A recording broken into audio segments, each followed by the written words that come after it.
큰 박수로 환영해 주시기 바랍니다.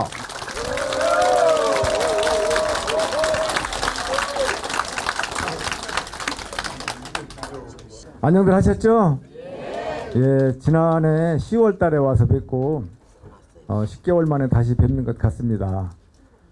전에보다도 뭐 그때 계셨던 분들이 대부분이겠지만 어떻게 전부 다 막 그 피부가 더 고우시고 이 광채가 나는 것 같아서 더 건강해지신 것 같아가지고 보기가 참 좋습니다.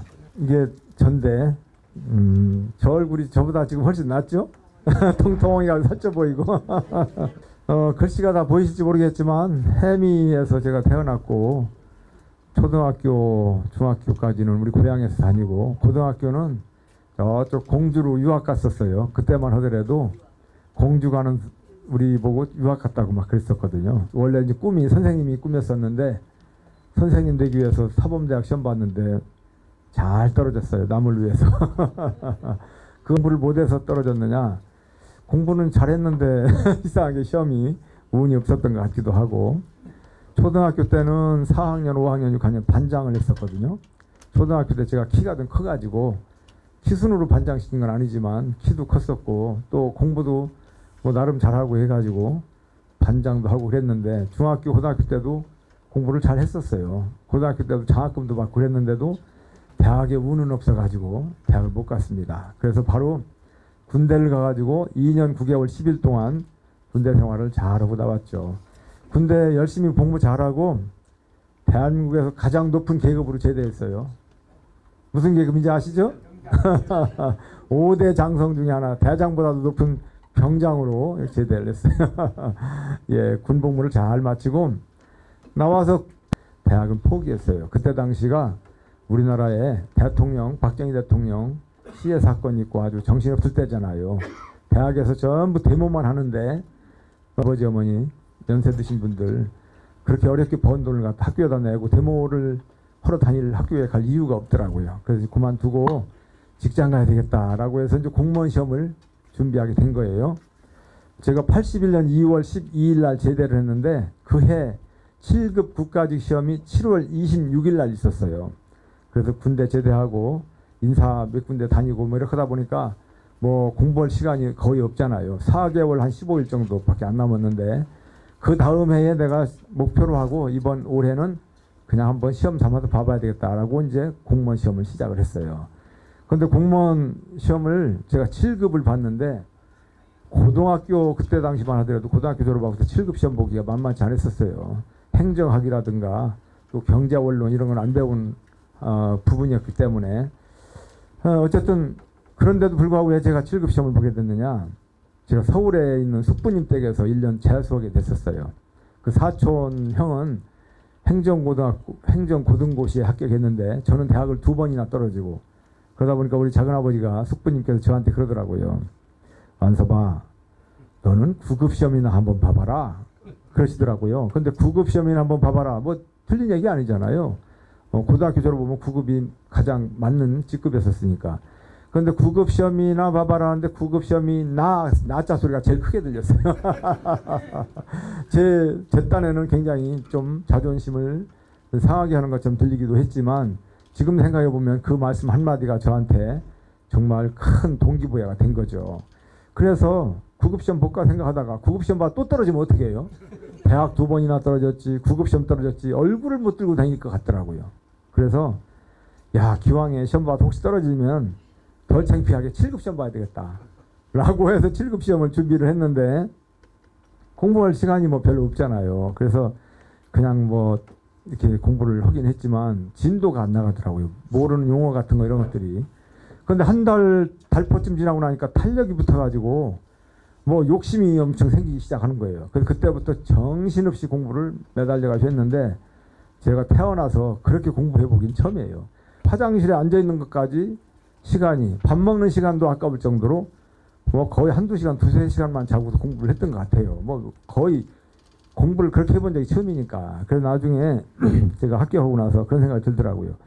야, 내가 이렇게 공부했으면 서울대학교 수석이라도 합격했을 텐데 대학교를 2번이나 떨어졌구나. 그래서 공부라고 하는 것은 제가 학생들한테 이제 공부 얘기 나올 땐 꼭 이 얘기를 하거든요. 아, 공부가 이게 집중이구나, 집중. 이게 말 그대로 이게 집중력 없이 내가 그동안에 공부하고 머릿속으로는 딴 생각하고 하다 보니까 이게 공부가 점수가 안 됐구나 이 생각이 들더라고요. 어쨌든 그렇게 해가지고 4개월 한 10보름 정도 공부해가지고 7급 시험에 덜컥 합격을 했어요, 한 번에. 그것도 아주 우수한 성적으로 350명 뽑았는데 제가 103등으로 합격을 했어요. 근데 그 103등도 앞에 동점자가 잔뜩 있기 때문에 동점자 걸러내면 한 70등 정도 한 정도로 잘 본 거죠. 어쨌든 제가 공무원을 그렇게 시작을 했고, 공무원 시작하고 나서 방송통신대학에 제가 이제 입학을 해가지고 5년 동안 열심히 또 학교를 다니면서 학사 학위를 땄어요. 그래서 이제 정규대학 못 나온 대신에 방송통신대학 나와가지고 학사 학위를 따서 그게 징검다리, 디딤돌이 돼가지고 대학원 석사과정도 갈 수 있게 됐죠. 그래서 이제 7급 시험 봐서 공무원 다니는 동안에 또 그런 기회가 와가지고 연세대학교 행정대학원에 장학금 받고 제 개인 돈 하나도 안 내고 사비 안 내고 연세대 행정대학원 가가지고 또 2년 6개월 동안 열심히 공부를 했어요. 그래서 졸업할 때 우수 논문상 받으면서 졸업했어요. 그래서 석사 학위를 또 땄죠. 그리고 이제 제가 박사할 이유는 없잖아요. 학교 가가지고 교수 할 일도 아니고. 그래서 이제 다 잊고 있었는데 사람한테 또 기회가 올 때가 있더라고요. 그래서 이제 또 무슨 기회가 와가지고 숭실대학교 박사과정에 입학을 그런 또 기회가 왔어요. 도전을 했는데 다행스럽게 또 합격이 돼가지고 박사과정을 다니게 됐고, 그때 박사과정도 제가 돈 한 푼 안 내고 학교 장학금을 받으면서 또 이제 3년 동안 열심히 하고 또 가장 먼저 3년 만에 또 박사학위를 땄어요. 그래서 제가 공학 박사학위를 땄습니다. 그래서 저는 방송통신대학한테 엄청 고맙죠. 방송통신대학이 없었으면 저는 박사학위 딸 수도 없고 석사학위 딸 수도 없었죠. 그래서 방송통신대학은 저한테 새로운 인생에 큰 길을 열어준 정말 소중한 디딤돌이 된 학교다 이렇게 생각을 합니다. 그렇게 해서 지금 열심히 일을 하고 있고요. 이 사진을 보면 다양한 사진들이 많이 있죠. 저를 이렇게 소개하는 사진이에요. 그림도 있고 뭐 글씨도 있고, 여기 그림은 다 제가 그린 거예요. 예, 글씨도 있고 여기 교황 바오로 2세 그림도 다 제가 그린 거예요. 예, 여기 가와만사성 글씨도 다 제가 쓴 거고, 여기 다리가 이렇게 찢어졌는데 지금도 이렇게 찢어져요.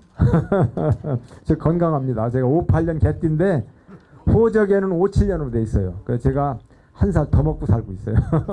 어렸을 때는 굉장히 좋았었는데 나이 드니까 제가 한 살 더 먹고 사니까 손해를 엄청 많이 보고 있어요. 색스폰도 좀 불고 하모니커도 불고 저기 허리꺾기도 이렇게 해요. 예, 지금도 저렇게 합니다.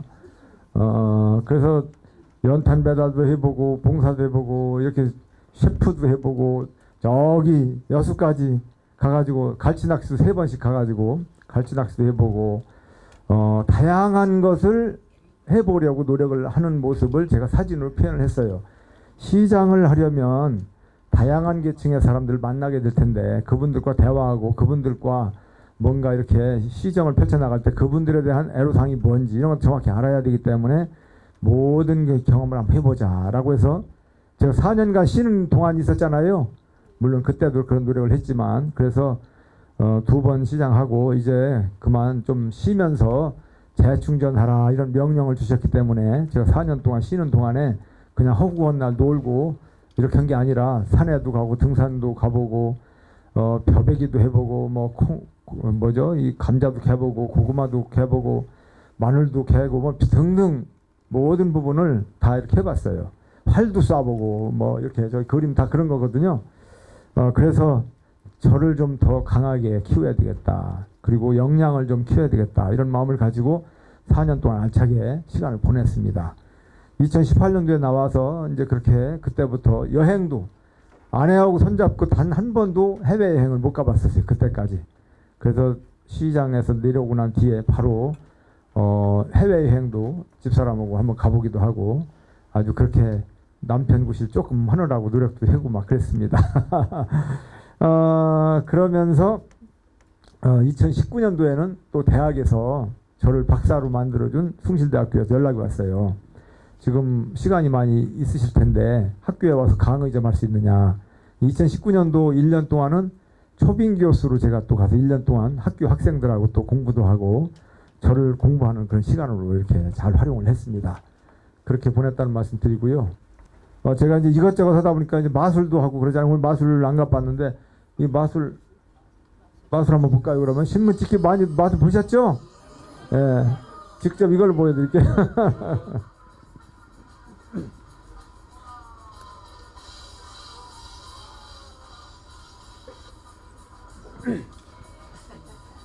저거 보신 분들 한번 손 들어보세요. 제가 실제로 할 때 많이 보셨죠?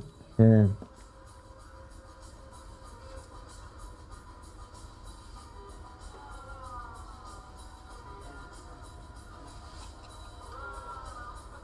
찢을 때마다 와와 하네요. 같이 와와 해보셔요.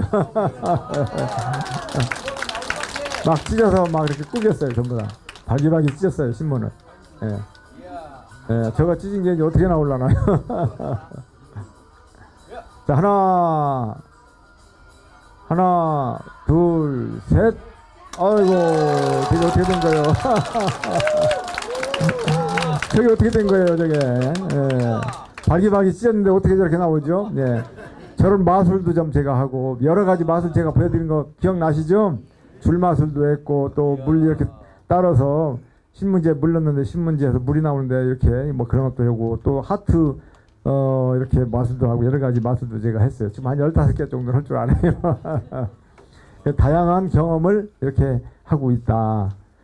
이건 또 제가 수채화를 한번 그려본 건데, 수채화 그림 최초로 수채화 처음 한번 그려본 수채화고요. 밤송이도 좀 이렇게 그려봤고 수채화로 밤송이.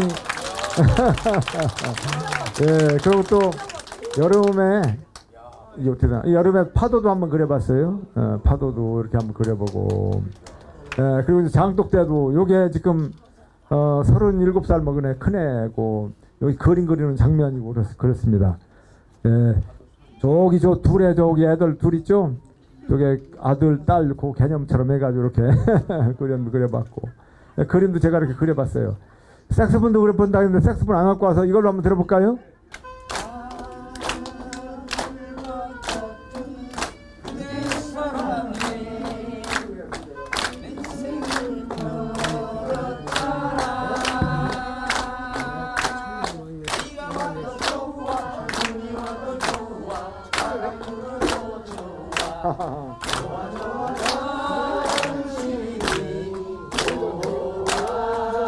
아유, 감사합니다.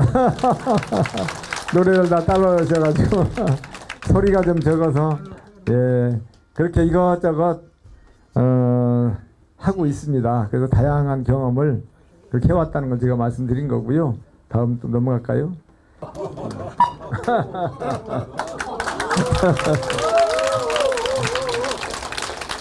저 건강하죠?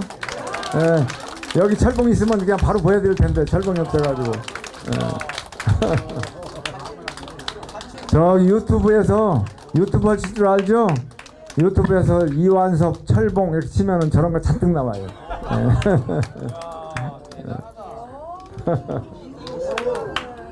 저 최근에 한 거예요.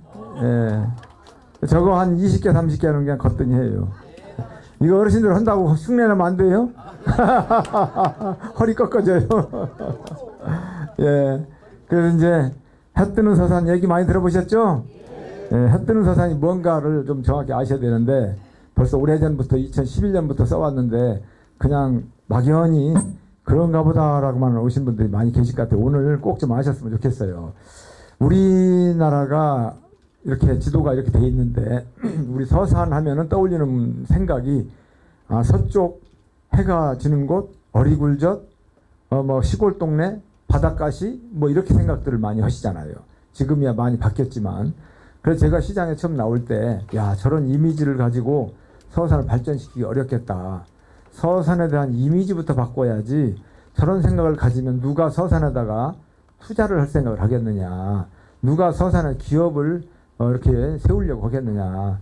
이 서산에 대한 막연한 이런 선입견 이런 것들 좀 바꿔야 되겠다라고 생각을 해서 우리가 또 선역서 잘 쓰는 것도 아니잖아요. 그래서 해지는 서산을 반대 개념이 뭐예요? 해 뜨는 서산이잖아요. 그래서 제가 해 뜨는 서산으로 역발상으로 바꿨습니다. 그러면 말만 바꾼다고 바꿔지느냐? 그걸 정확히 이제 이해를 하셔야 되잖아요. 자, 우리나라 지도를 놓고 보면 우리는 분명히 서쪽에 있기 때문에 해가 진다고 하는 말이 틀리질 않아요. 그런데 이 우리나라 지도의 왼쪽은 서쪽이고 오른쪽은 동쪽이잖아요. 울릉도, 독도, 강원도 이쪽 편에.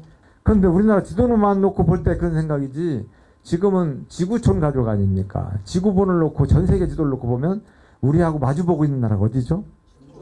중국이잖아요. 그럼 중국에서 보면 우리 서산은 저쪽에 있는 울릉도, 독도보다도 더 가까운 해 뜨는 동쪽이죠. 맞죠?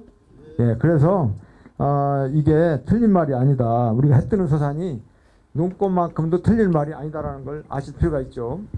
여기서 바라볼 때는 쭉 일직선으로 이렇게 볼 때 여기에 독도, 울릉도가 있잖아요. 그럼 이렇게 여기가 동쪽인데 여기는 더 가까운 동쪽이죠. 여기서 볼 때 그래서 해 뜨는 서산, 이 말이 절대로 틀린 말이 아니다, 이런 말씀이고, 더 중요한 거는 해가 뜨는 모습처럼 우리 서산 전역을 골고루 발전시키겠다, 이런 의지가 들어있어요. 그래서 우리 서산이 지역 곳곳 또는 각 분야별로 모든 분야에 있어서 해가 떠오르는 것처럼 뜨게 만들겠다, 상승, 도약, 발전시키겠다, 이런 의미죠. 2016년 4월 4일 날 서울 롯데호텔에서 국가 브랜드 대상을 받았어요. 이 해 뜨는 서산이라는 이 캐치프레이즈가 그 지역의 미래 비전과 정체성을 가장 함축적으로 잘 담고 있다라고 해서 국가 브랜드 상징위원회에서 국가 브랜드 대상을 준 캐치프레이즈가 해 뜨는 서산이에요. 이 자랑스럽죠? 예, 그래서 이게 아무나 대충 지어가지고 그냥 그렇고 그런 슬로건이 아니다라는 걸 좀 이해를 하셨으면 좋겠습니다. 그 다음에 이제 우리 서산에 대해서 좀 또 얘기를 좀 더 해야 돼요. 서산을 영어로 한자로 이렇게 쓰죠? 상서로울 서자잖아요. 상서로울 서자. 이렇게 쓰는데, 예, 아주 상서롭다는 게 무슨 뜻인가요? 복되고 길하고 좋다, 이런 뜻이잖아요. 우리 땅이 너무너무 좋은 거예요. 육해공을 다 가지고 있고 없는 게 없고, 자연재해도 별로 없고 참 좋은 지역에서 우리가 살고 있습니다. 자부심을 가져야 되죠. 여기 몇 산자, 요 몇 산자하고 요 몇 산자하고 두 개를 합하면 날줄자가 되죠. 그 다음에 요건 뭐예요? 남은 게 요 글자만 남았어요. 요게 말, 이을, 이자, 어조사 이자. 그래서 뭐뭐의, 뭐뭐이 이렇게 해석할 때 그럼 뭐예요? 왕이 나오는 땅, 임금이 나오는 땅, 그런 의미를 가지고 있는 지명이 우리 서산인 거예요. 대통령이 나온다, 이런 뜻도 물론 되겠지만 우리 서산에서 나는 모든 것들이 으뜸이고 최고가 된다. 육종마늘 최고죠. 생강, 달래, 팔봉산 감자, 어리굴젓, 감태, 우럭, 뭐 이런 먹거리, 서산 한우, 이게 다 최고예요. 이런 먹거리만 최고인 게 아니라 최고가 엄청 많아요. 예를 들어 한번 들어볼까요? 이순신 장군도 우리 서산에서 태어나지 않았지만 우리 상서로운 땅 서산과 인연을 맺으면 으뜸이고 최고가 된다. 제가 금방 그렇게 얘기했죠. 이순신 장군이 1579년 해미읍성에서 초급장교 시절 35살 때 10개월간이나 근무했어요. 그럼 우리 서산하고 인연을 맺은 거죠. 그래서 그런 인연이 있다 보니까 거북선도 만들고 민족의 영웅이 된 거죠. 최치원 선생도 우리 서산과 인연이 있는 거 아시죠? 우리 서산에서 태어나진 않았지만 중국에서 빈곤과 학교하고 최초로 태수로 나온 데가 어디냐면 우리 부성태수. 그죠? 지고 7년이나 근무하셨잖아요. 그런 훌륭한 중국의 시진핑도 존경한다고 하는 최치원 선생도 우리 서산과 이렇게 관련이 된단 말이에요. 청춘여찬 민태원, 아동 동요작가 윤석중, 이런 선생분들도 서산에서 태어나진 않았지만 서산 사셨어요. 민태원 선생은 서산에서 태어나셨지만 또 대한민국 국민들은 우리 서산과 다 인연이 있어요. 우리 서산과 인연을 다 가지고 있어요. 5,100만과. 왜 그러냐? 돈 10,000원짜리 안 쓰는 분 있을까요? 돈 다 쓸 거 아니겠어요? 돈 10,000원짜리 이렇게 가지신 분 뒤에 한번 열어서 보시면 10,000원짜리 뒷면에 이렇게 점을 연결한 게 있어요. 천상열차 분야지도라고 하는 천문도 그림이 돈 10,000원짜리 뒷면에 그려져 있거든요. 하늘에 있는 1467개의 별을 이렇게 연결해 가지고 283개의 별자리를 만든 분, 그분이 금헌 유방택 선생이라고 인지면 출신인데 거기 과학관 있죠? 그분을 기리기 위해서 만들어 놓은 게 바로 과학관이거든요. 그 천문도 1395년 태조 4년 조선시대 때 천문도를 만드신 분이에요. 전 세계에서 두 번째로 오래된 천문도가 천상열차 분야지도라고 하는 돈 10,000원짜리 뒷면에 새겨진 그 지도예요. 그게 누가 만들었다고요? 금헌 유방택 선생. 그분이 어디 출신이라고요? 우리 서산, 그죠? 연지 출신. 그러니까 세계 최고다 이런 얘기. 그런 얘기하다 보면 한도 끝도 없어요. 그래서 으뜸이고 최고다. 이름값 하죠? 예, 그래서 우리 서산에서 모든 게 앞으로도 최고 으뜸이고 이런 게 많이 나올 거예요. 그런 생각을 가지시면 되고 자부심을 가져도 됩니다. 서산에 대한 의미 정확히 이제 아셨죠? 해 뜨는 서산 이것도 조금 설명이 필요해요. 오늘 뭐 다른 얘기 못 들어도 요 얘기는 정확히 오늘 몇 가지만 알고 가셔도 좋아요. 해 뜨는 서산이 이렇게 생겼죠? 이게 해고, 이게 해고요. 해, 붉은색. 막 해가 이렇게 해. 뜨는 은 이렇게 보면은 이렇게 상승기호 있죠? 뜨는 모습처럼 돼 있죠? 예, 뜨는 서산. 서산할 때 시옷 받침 산 모양 산. 그래서 이 글자하고 그림하고 어울려져 있어요. 이해 가시죠? 해, 뜨는 서산. 그냥 만든 게 아니에요.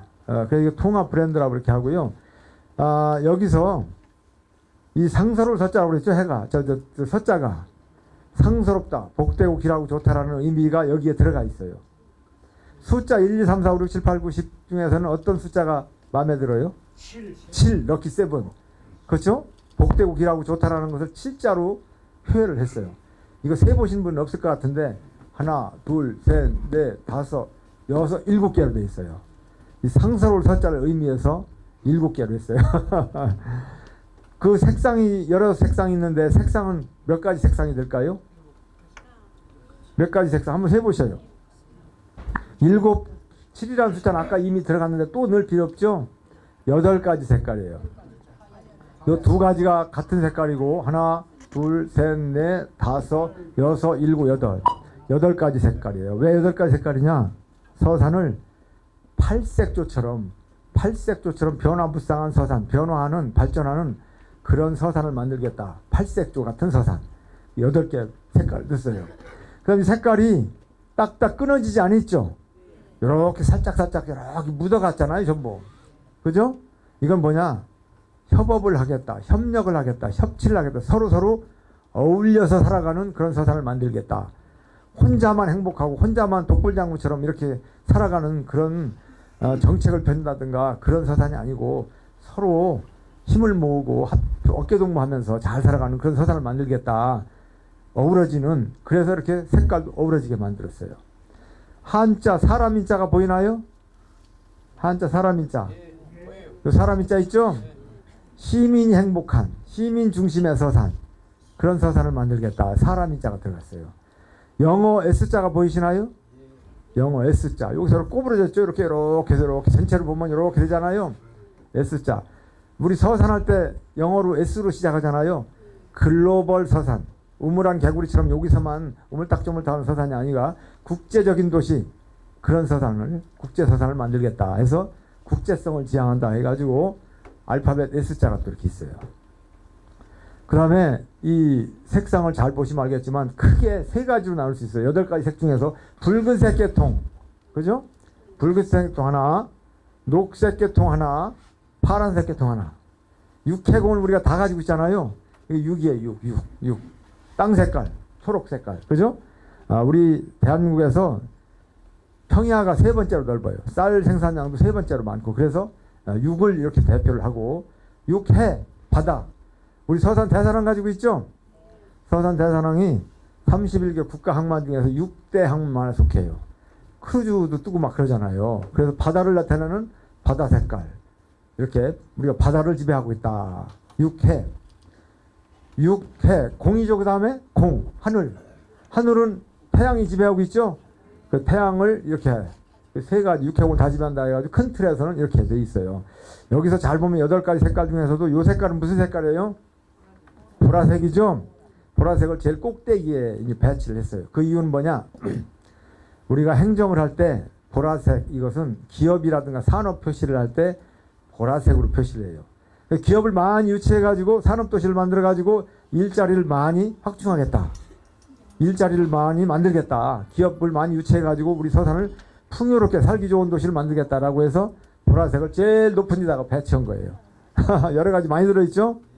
예, 이런 그 의미가 담겨 있는 게 이 우리 통합 브랜드인데, 또 하나 영어가 또 있어요. 여기 O자가 아니고 요 C자, CA, 크리에이티브 액티브. 크리에이티브라는 것은 창의적인, 창조적인 이런 의미를 가지고 있어요. 머리를 써서, 창의적으로 머리를 써서 액티브하게, 역동적인, 활동적으로 막 이렇게 추진력을 얘기하는 거예요. 머리를 써서 역동적으로 시정을 이끌어 나가겠다. 그래서 크리에이티브 액티브 이런 내용이 들어간 게 굉장히 많이 의미가 들어갔죠. 예, 그게 바로 우리 통합 브랜드라는 말씀을 좀 드립니다. 그냥 봤을 때 조금 의미가 다르죠? 한번 박수 치세요.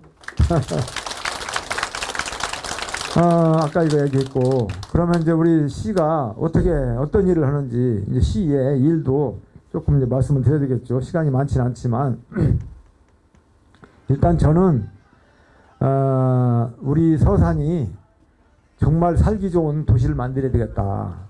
아까도 말씀드린 것처럼 가장 행복한, 살기 좋으면서 상스러운 도시, 모든 부분에 있어서 다 가지고 있는 도시, 그런 도시를 만들어야 되는데 이미 가지고 있어요. 그럼 그것을 잘 꿰고 다듬고 엮어가지고 풍요로운 경제도시를 만들고, 여기 뒤에 나올 거예요.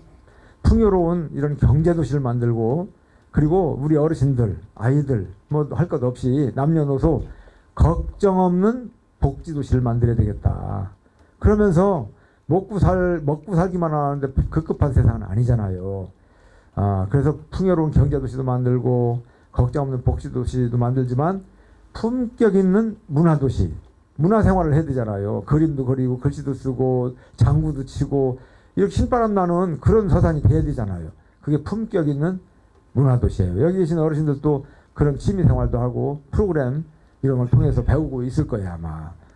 문제는 이제 또 관광도시도 만들어야 돼요. 오감만족 관광도시를 만들어야 되겠다. 그래가지고 많은 외지의 사람들이 우리 서산에 와서 돈도 좀 떨어뜨리고 가고, 우리 구석구석 돌다 보니까 야 여기 너무너무 살기 좋구나, 여기 한 눌러 앉아야 되겠네, 이렇게 이제 귀농 귀촌 올 수도 있고, 그렇죠? 그래서 오감만족, 작지만 아기자기하지만 아주 만족스러운 이런 관광 명소로 만들어 가지고 많은 분들이 찾아오게끔 오감만족 관광도시를 만들겠다. 그 다음에 다섯 번째 뭐냐면 그 지역에 미래 비전이 있어야 될 거 아니에요. 희망이 있어야 될 거 아니에요. 여기서 우리 애들 키우면 좋은 대학도 보내고 취직도 하기 쉽겠다. 여기 와서 살아야 되겠다. 서산서. 이런 어떤 미래에 대한 희망이 있어야 여기 와서 살고 싶고 여기 떠나지 않을 거 아니에요. 그래서 비전 있는 희망 도시를 만들어야 되겠다. 이 다섯 가지의 큰 틀 속에서 일을 하고 있습니다. 이건 아까 제가 설명한 거예요. 그러면 제가 큰 틀에서는 얘기 다 했어요. 얘기 다 했는데 시간 조금 남았으니까 이제 조금 몇 가지만 세세하게 한번 살펴보면, 올해 크루즈가 5월 8일 날 어버이날 그때부터 6박 7일 다녀왔잖아요. 그 크루즈가 한 번으로 끝나는 게 아니고 내년에 또 가요. 내년은 5월 19일부터 5월 25일까지 6박 7일간 지금 신청 받고 있어요. 그 신청 혹시 안 하신 분들은 신청하시면 됩니다. 이 크루즈가 이번에는 내년에는 대만을 먼저 가요. 금년에는 일본을 먼저 갔는데 대만 먼저 가서 야간도 보고 또 주간도 보고, 우리 대한민국 크루즈 여행 중에서는 최초로 대만의 주야 경관 투어를 볼 수가 있습니다. 그리고 일본으로 가가지고 일본 나가사키 거쳐서 부산항에 입항하면 부산항에서 다시 우리 서산까지 오는 그런 일정으로 진행될 예정으로 있습니다. 이건 뭐 이렇게 협약을 맺은 사진이고요. 그래서 이 크루즈가 작은 배가 아니라는 걸 아시죠? 11만 4천 톤급이에요. 배 길이가 290m예요. 이 배 높이는 11층 아파트 높이에요. 그 배 안에서 타는 승무원만 1100명이 승무원이에요. 일하는 사람들이 1100명. 그래서 거의 뭐 한 3780명이나 타는 어마무시한 그런 배를 타고 갑니다. 이 안에 별거 다 있어요. 왜 안 넘어가? 안에 수영장도 있고 뭐 빠친코 같은 놀이 하는 것도 있기도 하고 공연도 볼 수 있고 이것저것 이 안에서 관광을 다 즐길 수 있기도 하고 그러죠. 그리고 중간에 내려서 밖에 나가서 또 구경도 오고 아주 이 여행을 하는 데 있어서는 최고 좋은 그런 그 기회가 되리라고 생각을 합니다. 그래서 꼭 다녀오고 싶은 분들은 자녀분들한테 야 이번에 한번 갔다 오자 이렇게 얘기해서 다녀오시면 효도 관광이 될 겁니다. 아마 바닷길 얘기했으니까 하늘길도 얘기해야 되죠. 공항은 2028년도 개항 목표로 지금 추진되고 있습니다. 그런데 이제 제가 이렇게 얘기를 하지만 일을 하다 보면 본의 아니게 또 여러 가지 여건도 이렇게 좀 뭐 달라지고 하면서 좀 늦어질 수도 있어요. 그러나 목표는 2028년도 개항 목표로 지금 추진되고 있다. 이렇게 알고 계시면 되겠습니다. 지금도 뭐가 나왔죠? 그 시청사. 시청사를 또 이제 지어야 된다는 거 아마 알고 계실 거예요. 지금 현재 있는 시청사 뒤편으로 거기에 2026년 말 11월이나 12월쯤 2026년 말 가까이에 기공식, 착공식을 하게 되면 2029년 말이나 2030년 초에 완공이 되게 됩니다. 그러면 2030년 4월 1일부터는 공무원들이 거기서 일을 할 수 있게끔 하려고 그런 목표로 지금 추진하고 있습니다. 그리고 이제 이 앞에 보면 문화회관이라든가 문화원 이런 그 시설들이 많이 있잖아요. 그럼 그 시설들이 어떻게 할 거냐 궁금하실 텐데 그런 부분들은 성남동 쪽에 성남동 가다 보면 아이고 예, 감사합니다. 그 공동묘지가 있었고 해요. 그 다 이제 지금 정비가 돼가지고 그쪽 한 4만 1,000평 정도의 종합문화예술타운이 들어서가지고 예술의 전당, 또 문화원, 시립미술관, 무형유산 전수관, 또 국립국악원, 문학관 이런 6개 문화예술 시설들이 들어서게 됩니다. 그럼 2030년 언저리쯤 되면 우리 서산이 정말 멋있는 도시가 돼 있을 거예요. 중앙에 가서 봐야 될 이런 공연이라든가 고품격 이런 그 공연이라든가 연극 이런 것들도 우리 서산에서 쉽게 볼 수가 있게 되겠죠. 그래서 이 부분들이 앞으로 한 5, 6년, 6, 7년, 7, 8년 전부 다 몇 가지씩은 순서대로 하니까 좀 늦어질 수도 있는 것들이 있지만 2030년 그 언저리 전후로 해가지고 우리 서산이 아주 굉장히 문화예술 도시가 된다. 이렇게 이해하시면 되겠습니다. 이 부지 조성하는데 한 420억 정도 들어가거든요. 이거 넘어갈게요. 넘어갈게요. 이렇게 이제 들어가거든요. 6개가 이렇게 들어가는데 제일 먼저 이 국립국악원, 이 국립국악원을 먼저 이제 제일 먼저 시작할 거예요. 바로 길 옆에 있는데 우리나라의 국립국악원이 지역에 우리까지 5개가 있어요. 앞서서 이제 전남, 진도, 전북, 남원, 부산, 그리고 강원, 강릉, 우리 서산 이렇게 되는데 이런 것들 들어오면 우리 서산이 훨씬 큰 도시가 이제 돼가는 거죠. 요거 넘어갈게요. 이렇게 진다는 거 이렇게 이런 계획을 다 가지고 지금 진행하고 있어요. 이것을 어디에다가 질 것인가 그거 고민하는 게 아니라 이미 입지까지 다 결정됐기 때문에 하나씩 하나씩 일정표에 맞춰가지고 국비도 따고 도비도 따고 시비도 보태고 하면서 착착착착 지금 진행되고 있다는 거죠. 예. 자, 이거 그 다음에 이제 고속도로 얘기를 해야 되는데 우리 서산의 이름을 가진 고속도로가 이제 공사가 지금 진행되고 있어요. 지난 11월 7일 날 서산 영덕간 고속도로 기공식을 가졌어요. 착공식을. 대산에서 당진까지 고속도로 연장 이거 오랫동안 우리 수건사업으로 돼 있었잖아요. 2005년도, 2009년도 두 번이나 예타에 떨어져 가지고 낙방을 했었는데 2016년 2월 3일자로 통과가 됐어요. 그래가지고 그 이후로 진행을 하는 과정에 있고 9,131억 원 들여가지고 거의 뭐 1조 가까운 돈이 들어가는데 그런 돈을 들여서 이 고속도로가 이제 전부 완공이 2030년쯤 될 겁니다. 그래서 지금 109, 209, 309, 409 이 부분이 5월 달쯤 되면 전부 착공이 다 들어가요. 공사가 고속도로가 연결되어 가지고 서산에서 영덕까지 이렇게 고속도로를 타고 지금은 당진에서 영덕까지 돼 있던 이 고속도로를 우리 서산까지 연결되니까 이름이 바뀌는 거예요. 서산 영덕간 고속도로로 이게 진행되고 있고 그러면 이제 도로망 말씀드렸는데 철도만 제가 얘기 안 했죠. 예, 서산공항이 만일에 요건 조금 이따 얘기하고요. 서산공항이 들어오게 되면 공항역까지 철도가 들어오게 돼 있어요. 그러면 철도가 공항역 거쳐서 신탄진, 대전 쪽으로 나가는 충청 내륙 철도 이게 이제 들어오게 될 거예요. 그런 노력을 지금 열심히 하고 있습니다. 철도는 또 있어요. 예. 우리 서산이 그렇게 살기 좋은 거 아까 상서로 서자 얘기했잖아요. 사통팔달 하늘길, 땅길, 바닷길, 철길 이 4대 교통망을 모두 갖추는 도시가 우리 서산이 되는 거예요. 서울은 백길이 없죠. 서울은 바다가 없기 때문에 백길 못 만들어요. 서울도 못 가는 걸 우리는 갖게 되는 거죠. 그만큼 그러한 비전을 가지고 있는 게 우리 서산이다. 여기는 안 나왔지만 철도 동서횡단 내륙철도 13개 지자체가 함께 지금 노력하고 있는데 아직 뭐 가시화는 되지 않았습니다만은 법안도 발의를 해놓고 13개 지자체 장들 또 3개 도지사 3개 지역의 도지사님들 또 그 3개 도와 13개 지자체에 또 관련된 국회의원님들이 지금 노력을 하고 있으니까 잘 돼 갈 거예요.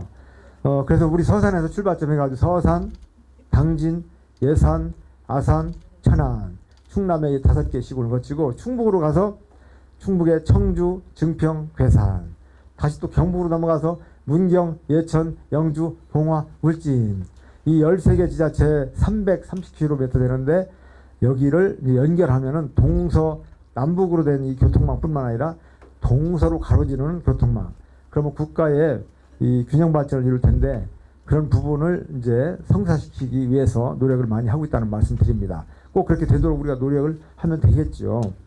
네. 호수공원 얘기 많이 들어보셨죠? 그 밑에 임시주차장이 있는데 이 임시주차장이 포장도 안 됐고 먼지 날리고 여러 가지 안 좋지 않습니까? 그래서 거기에다가 원래 도서관을 진다고 있었는데 그 도서관이 맞지 않기 때문에 그걸 이제 안 하는 걸로 하고 그럼 어떻게 할 거냐? 이 면적이거든요. 이 면적이 바로 지금 현재 있는 임시주차장 면적인데 여기를 지하를 파서 주차장을 하나 지하 주차장 만들고 그 다음에 지상 주차장 만들고 그 위를 덮어서 지금처럼 이런 녹색의 초록 광장, 잔디 광장을 만든다는 거예요. 그러면 3,630평인데 그 3,630평을 3배로 활용하는 거죠. 현재 있는 그 땅을 그대로 3층으로 써먹는 거니까 얼마나 효율적이고 아주 창의적인가요? 그래서 이후에서는 이게 초록광장이 되면 해미읍성 잔디밭처럼 그 안에서 큰 행사도 할 수 있고 버스킹도 할 수 있고 아이들 사생대회 뭐 글짓기대회 이런 것들도 할 수 있고 농산물 특판전도 할 수 있고 뭐든지 할 수 있어요. 열린음악회를 유치할 수도 있고 전국 노래자랑도 유치할 수 있고 가요무대도 유치할 수 있고 뭐든지 할 수 있겠죠. 그리고 이 가장자리에는 물길을 돌렸어. 물길 가장자리 이게 이제 트랙을 또 만들고 가장자리에 물길도 이렇게 해가지고 여름에 신발복 발만 담그면 뭐 조격이 가능하게끔 얼마나 좋겠어요. 그리고 가장자리 여기는 이렇게 안 돼 있지만 가장자리 나무도 좀 많이 심고 해서 그늘도 좀 만들고 여러 가지 편의시설도 그 뒤에다가 확충을 하면 이 광장에서 우리 시민 모두의 소통의 광장, 문화의 광장, 레크레이션도 할 수 있고 건강 다지기도 할 수 있고 모든 것을 할 수 있는 복합 문화 공간이 되겠죠. 그런 공간으로 만들려고 지금 추진하고 있어요. 뭐 반대하는 분들은 내용을 잘 모르기도 하지만 반대를 위한 반대를 하고 있는 거죠. 행안부의 행정안전부에 필요한 절차를 다 거쳐가지고 정부로부터 승인을 다 받았어요. 그래서 아무런 법적인 문제가 없이 이렇게 추진되고 있는데 이걸 방해하느라고 지금도 반대 피켓 들고 하는 사람들이 있어요. 거기에 현혹되지 마시기 바랍니다. 돈은 얼마나 들어가느냐? 결론부터 말씀드리면 174억 원. 많이 들어도 뭐 200억 그 안쪽으로 가능한 거예요. 뭐 488억 들어간다 뭐 이런 얘기를 하는데 다 낭설이고 안 맞는 얘기고요. 도비를 100억 이상을 받기로 돼 있어요. 그래서 행정안전부에서 463억 들어간 걸로 승인을 받아서 그 중에는 땅값이 189억이 들어가 있어요. 땅값은 우리 땅이니까 돈이 안 들어가죠. 그 땅값을 빼면 274억이라는 숫자가 나오죠. 거기서 또 도로부터 100억 이상을 받기로 했기 때문에 100억을 빼면 174억이라는 수치가 나와요. 그래서 178억, 170억이나 80억, 200억은 언저리로 다 가능하다. 주차장도 만들고 초록광장도 만들고 이해가시죠? 예. 그 뭐 480억 들어간다. 무슨 혈세를 낭비한다. 뭐 이런 얘기하는 건 다 이 허위 낭설, 이 사업을 반대하기 위한 반대파들의 목소리다, 이렇게 이해하시면 됩니다. 그 다음에 이게 지금 현재 이렇게 돼 있잖아요. 현재 이렇게 돼 있는 게 조금만 볼까요?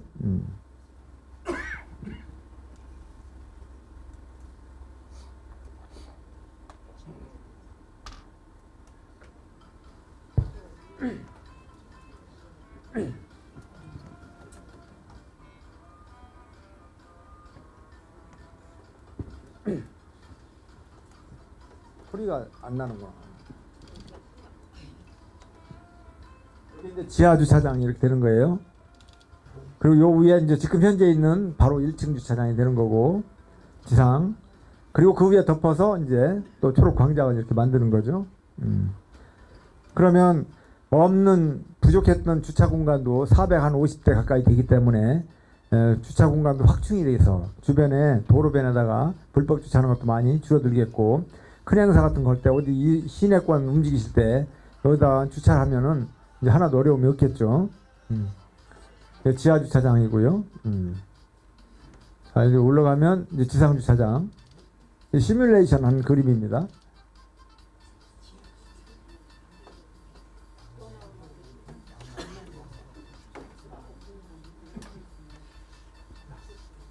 이제 위로 올라가요. 그러면 이제 1층 주차장이 아니죠. 3층 이제 이렇게 광장. 여기서 이제 모여서 피크닉도 즐기고 돗자리 펴놓고 남녀노소 손자들하고 놀 수 있고 바람 부는 날은 해묘성처럼 연날리기도 할 수 있고 얼마나 좋겠어요. 이거 반대할 이유가 없죠? 네, 조격도 이렇게 조격도 하고. 네. 도심 속에 저런 초록 광장을 갖는다는 것은 얼마나 행복한 일이에요. 당진은 지금 이제서 하고 있잖아요. 우리는 이미 있으니까 얼마나 좋아요. 이런 모든 것들 저렇게 각종 프로그램을 돌릴 수 있기도 하고, 뛰어놀기도 하고, 돗자리 펴놓고 놀 수도 있고, 이런 공간을 만들겠다는 거예요. 예, 오늘 아주 경청해 주셔서 감사드립니다. 예, 맞습니다. 예.